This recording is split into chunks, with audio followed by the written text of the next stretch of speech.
New Clubman is the reborn Mini brand's second generation wagon, though the concept isn't a new one. Morris and Austin were building load lugging variants of the original Mini more than 50 years ago. But there is plenty new about this one. If we start at the most obvious place, the back, we've got these new horizontal taillights, which are a little bit polarizing. To me, for some reason, they remind me a little bit of Jabba the Hutt.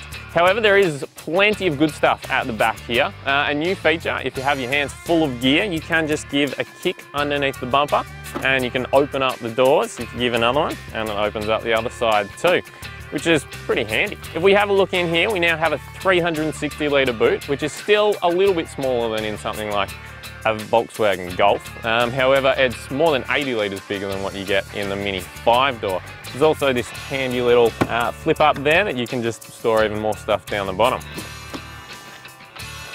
Making the Mini Clubman even more convenient now is the fact that it's got 40-20-40 folding rear seats, which means that if you've got long items, you can still extend them through and still have 4 people sitting in the back. As you can see, it's much easier to get into the back of the new Clubman than it was the old one, because Minis ditched that rear opening club door that they used to have, which used to open out onto the wrong side of the road for right-hand drive markets like ours and sort of extend you out into the traffic.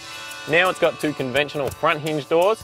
Doesn't quite have the same amount of personality that the last one did, but the added practicality is probably worth it. Back here, as you can see, it's pretty roomy for a Mini. I've got decent legroom sitting behind my driving position. I've got really good headroom. My silly haircut fits under here.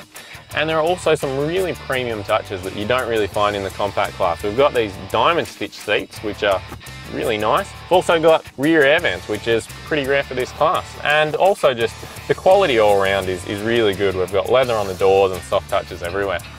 The Clubman has its own unique character up front too. There are some of the Mini trademarks. There's the big circular instrument dial in the middle, and there's these neat toggle switches up the top. However, it does have this new circular pattern to the dashboard and this new sort of layout to the cluster down the bottom here. Other firsts for the Mini brand include an electric park brake and electric seat adjustment. Just 2 more things that make it feel a little bit more premium. Now, those back at home who know me know that I'm not really the racing driver kind of guy and get a lot more excited about things like refinement. So I was very keen to jump behind the wheel when Mini said that this car has the best ride comfort of any model in its current range. Has there ever been a better reason to get behind the wheel?